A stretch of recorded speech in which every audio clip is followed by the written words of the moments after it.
Turpinot tēmu par guļamistabas mēbelēm, es gribu jūsu uzmanību pievērst vēl diviem elementiem. Lūk, šādai te tumbai un dziļajam drēbju skapim, kas ir guļamistabā. Kāds labums ir tamā, ka mēs paši projektējam savu telpu? Pirmkārt, tas ir lētāk, tas ir skaidrs, bet tas nav svarīgākais. Svarīgākais ir tas, ka mēs pieskaņojam attiecīgo elementu tieši tai vietiņai, kura mums ir tam paredzēta, un tieši tām funkcijām, kuras viņai ir jāizpilda. Piemēram, šajā gadījumā man ir noteikts griestu augstums, un es atstāju no griestiem 5 cm, vienkārši tāds ir mans dizains. Man nav tur 5 cm, tāpēc, ka tikai tāds skapis bija veikalā. Otrakārt, man viņas platums ir kaut kādi 57 cm līdz durvīm. Tā, lai durvis varētu attaisīt un viņas būtu pilnīgi atvērtas uz šo vietu.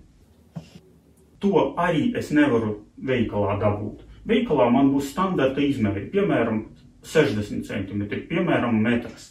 Un 60 cm man 3 cm ies pāri durvīm, ja? Un es nevarēšu vairs atvērt durvis. Tātad labums ir tas, ka mēs varam pielāgot šo mēbeli savām vajadzībām. Un tagad par iekšējo funkciju. Man vajag kaut kur izvietot ziemas drēbes. Tātad, lai nomainītu sezonālās drēbes un gaitenī man stāvētu tikai attiecīgajai sezonai atbilstošās drēbes, man vajag kaut kādu skapi manā dzīvoklī, kurā tās drēbes salikt. Skapja dziļumam ir jābūt 60 cm, lai varētu visu salikt. Guļamistabas skapī viņš ir pārāk sekls. Tur nesalīdīs ziemas drēbes. Tāpēc es tam paredzu lūk šo skapi.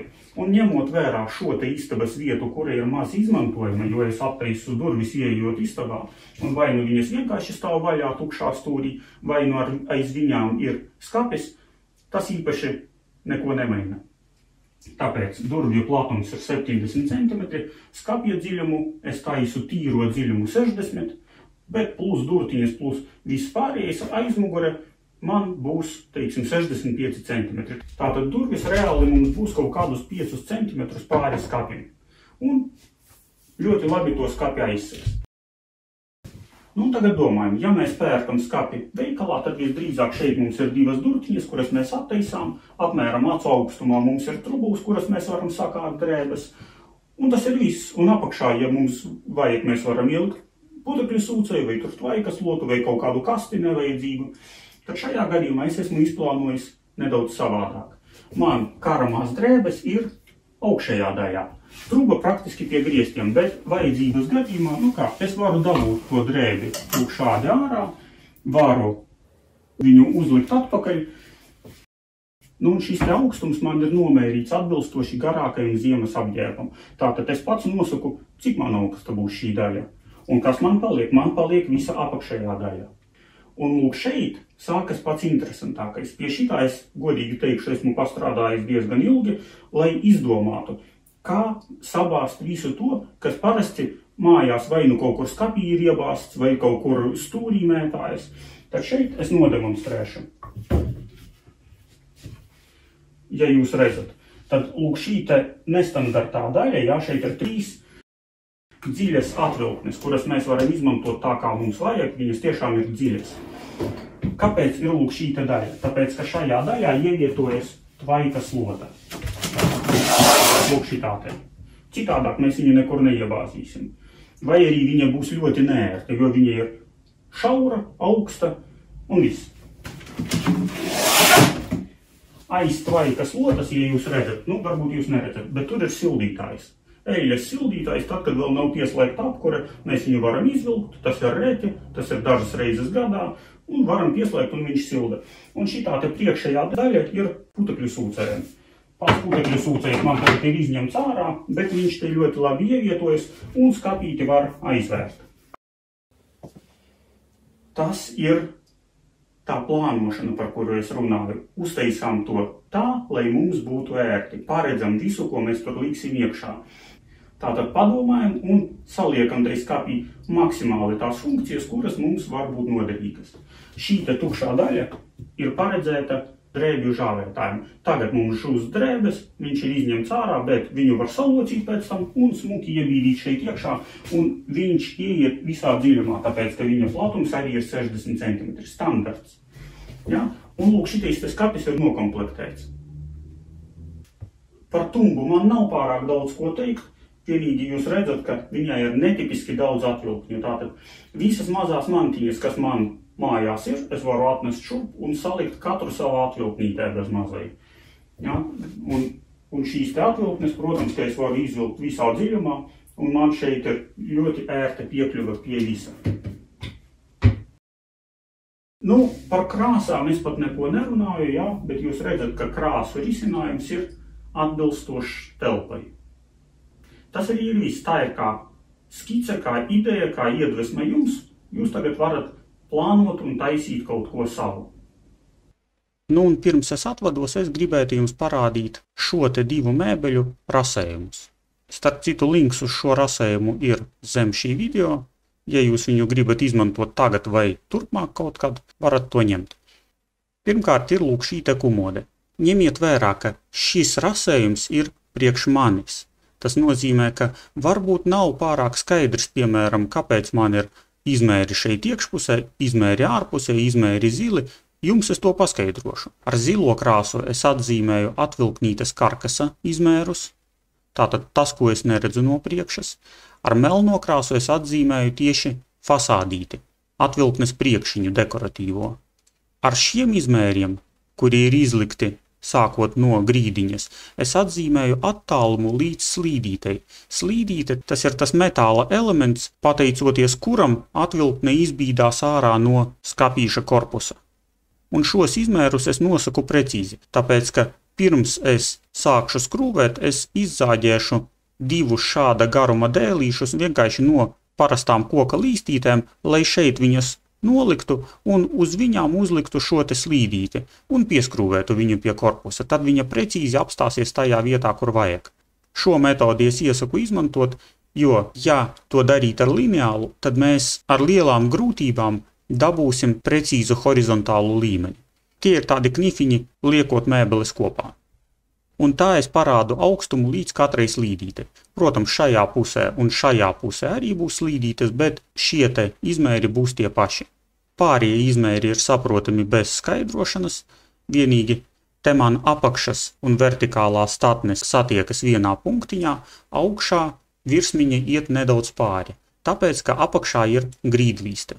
Visur mums uz grīdas ir grīdlīste, un mēs nevaram šo te punktiņu piespiest pie sienas. Pat ja mēs to varētu, tad ņemot vērā, ka mūsu telpās sienas tomēr nav ideāli precīzas, mēs riskētu ar to, ka apakša, piemēram, piespiežas, bet augša nē. Tāpēc vienmēr taisām nelielu pārkari. Skatā no sāna man ir pārkare uz priekšu, pavisam neliela, bet tāpat man ir pārkare arī uz aizmuguri. Lūk, šis te plānais objekts ir presētā kartona aizmugurīte, kura tiek uzsista uz šī te korpusa, un tā kā viņas biezums ir 3 mm, es arī augšņu palaižu par 3 mm tālāk uz aizmuguri nekā pašu karkasu. Šīs te kājiņas, es vienkārši esmu atradis veikalā plastmasas kājiņas, kuras var pielīmēt vai pieskrūvēt ar dažām skrūvītēm pie jebkāda skapja, tumbiņas, galda, jebkā. Un tas ir izklājums uz lamināta loksnes. Šai tumbai man ir nepieciešama tikai viena lamināta loksne. Pievērsiet vēl kam uzmanību. Kumode augša. To es pats priekš sevis rakstu. Zāģētājiem viss ir sarkaniem milzīgiem cipariem uzrakstīts. Un maliņu aplīmēšana ar ziliem cipariem un bultiņām. Tātad zāģētājs sapratīs, ka lūk šo te loksni es gribu aplīmēt no 3 pusēm ar ABS maliņu 2 mm bieza. Kāpēc no 3 pusēm? Tāpēc, ka kumodi es redzu gan no priekšas un arī no sāniem. Protams, viņa man varbūt ielikta ir stūrī, bet, ja es aplīmēšu tikai no 2 pusēm, tad jūs saprotat, ka es nekur to kumodi nevaru pārvietot. Un ja es izdomāšu viņu aizstiept uz citu istabu, tad es viņu tik un tā nevarēšu ar šo te pusi pavērst pret skatītāju, jo tur nebūs aplīmēta maliņa. Paredzot to, mēs, protams, aplīmējam tādus objektus no visām pusēm. Un ejot tālāk, kumode sāni. Sāni tas ir viens, otrs sāns, te ir centrs. Jā, nu atzīmējies to kā 3 sānus, jo tur ir 3 pilnīgi vienādas detaļas. Un kumode apakša. Un arī ABS no 3 pusēm. Un visi šie elementi Tas ir atvilknītes. Tie ir lūk šie te elementiņi. Katrai atvilknei ir 2 sānu dēlīši un 1 dēlītis, kas savieno abus šos dēlīšus aizmugurē, un 1 dēlītis priekšā, vai arī tā dēlīša funkciju var pildīt fasādīte. Bet klasiski ir 4 dēlīši plus fasādīte. Un te jūs redzat DVP vai finiera apakšiņu. Un te es arī atzīmēju ABS tikai pa vienu garāko maliņu visām atvilknēm, lai izbīdot atvilkt no augšas mums būtu kantīte uzlīmēta. Nu un putekļu sūcēja skapis. Šai gadījumā ir vajadzīgas nedaudz vairāk kā viena loksne, un apzīmējumi arī man ir lūk šādi. Putekļu sūcējs sāns, putekļu sūcējs sāns, pie žāvētāja, tas ir tas, ko es saprotu, to nevienam citam nav jāsaprot. Jā, žāvētājs man ir te, tātad iet runa par lūk šo te vertikālo loksni. Šis skapis man sastāv no 2 vertikālajām loksnēm, tad ir horizontālā augšā, horizontālā apakšā, horizontālā pa vidu, kura ir par 18 mm īsāka no šīs puses un 18 mm no šīs puses. Nu, un tad ir vēl daži elementi. Lūk šie 2, grīdiņa lūk šī vertikālā plāksne.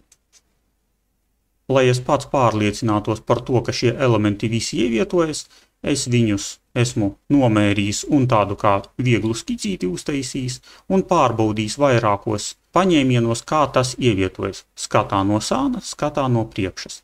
Saliku lielos izmērus. Un vēl vienu izmēru, kuru es nodzēsis esmu, es viņu parādīšu. Bija izmērs lūk šāds. No šī stūrīša līdz šim stūrītim. Kāpēc es biju paņēmis lūk šo izmēru? Tāpēc, ka skapi es uzbūvēju uz grīdas, un pēc tam es viņu pacēlu vertikāli, un šis izmērs man bija vajadzīgs, lai es zinātu, vai ar šo stūrīti es neaizķeršu griestus. Jo man 5 cm rezerve bija, bet tad, kad mēs viņu pagriežam nevis šitā mērām izmēru, bet pa diagonāli, tad izmērs ir lielāks. Šeit 2,48, šeit 2,39. Un īstenībā pateicoties šim izmēram, es zināju, ka ar visu šo te augšējo dēlīti man pacelt neizdosies. Es atstāju tikai 2 vertikālās. Bija uztaisīts viss skapis, tad es viņu pacēlu un tad virsū uzliku lūk šo te horizontālo jumtiņu un pieskrūvēju viņu ar leņķīšiem no apakšas. Nu, bet tās ir tādas nianses. Viss ir izvietots lapās, un ja jūs te redzat kaut kādus vēl citus elementus, piemēram, lūk šādus te garos, tad viņi visdrīzāk ir paredzēti lieliem skapiem. Ņemot vērā, ka man ir viena istaba un tajā tiek izmantots viens un tas pats lamināts, es varu to izmētāt pa dažādām loksnēm pēc iespējas kompaktāk. Un tieši tāpēc es visur lieku lūk šos apzīmējumus, putekļu sūcējs, plaukts un tā tālāk. Lai pēc tam nekļūdītos, lai tad, kad man atved visu materiālu, viņš ir ļoti nesaprotams, jo tie ir vienkārši taisni stūrīši. Tad es viņus uzreiz salieku dažādās kaudzītēs.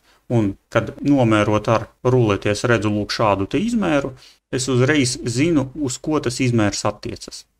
Nu viss. Ceru, ka šis piemērs jums dod kaut kādu iedvesmu un idejas sava projekta veidošanai. Veiksmi jums darbā un ceru, ka AutoCAD jums noderēs. Paldies par uzmanību, veiksmi darbā un mācībās. Atā!